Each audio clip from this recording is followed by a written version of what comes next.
يقول ياما سمعت من السوالف وطنشت،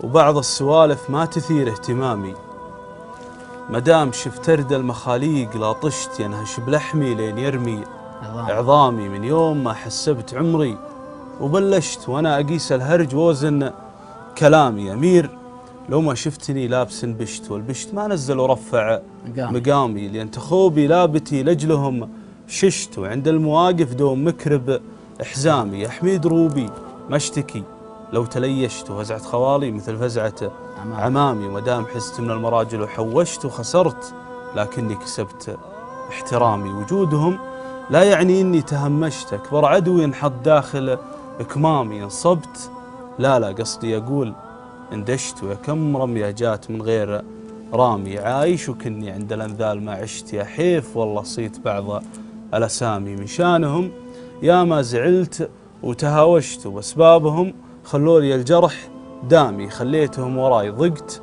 وتبلشت، قدمتهم الين صاروا امامي. بدروبهم لا هشت فيهم ولا نشت، واليوم ما يبغون حتى سلامي. وان كانها فصيت والطيب كوشت، والحمد لله فعل الاجداد سامي. وان شفتني ساكت ولا يوم ناقشت، تاكد انه ما يطول صيامي. الجيب جيبي لو ابي كان فتشت، واقدر ارد الهرج حامي بحامي. لكن تعبت من السوالف وطنشت، لان السوالف ما تثير اهتمامي.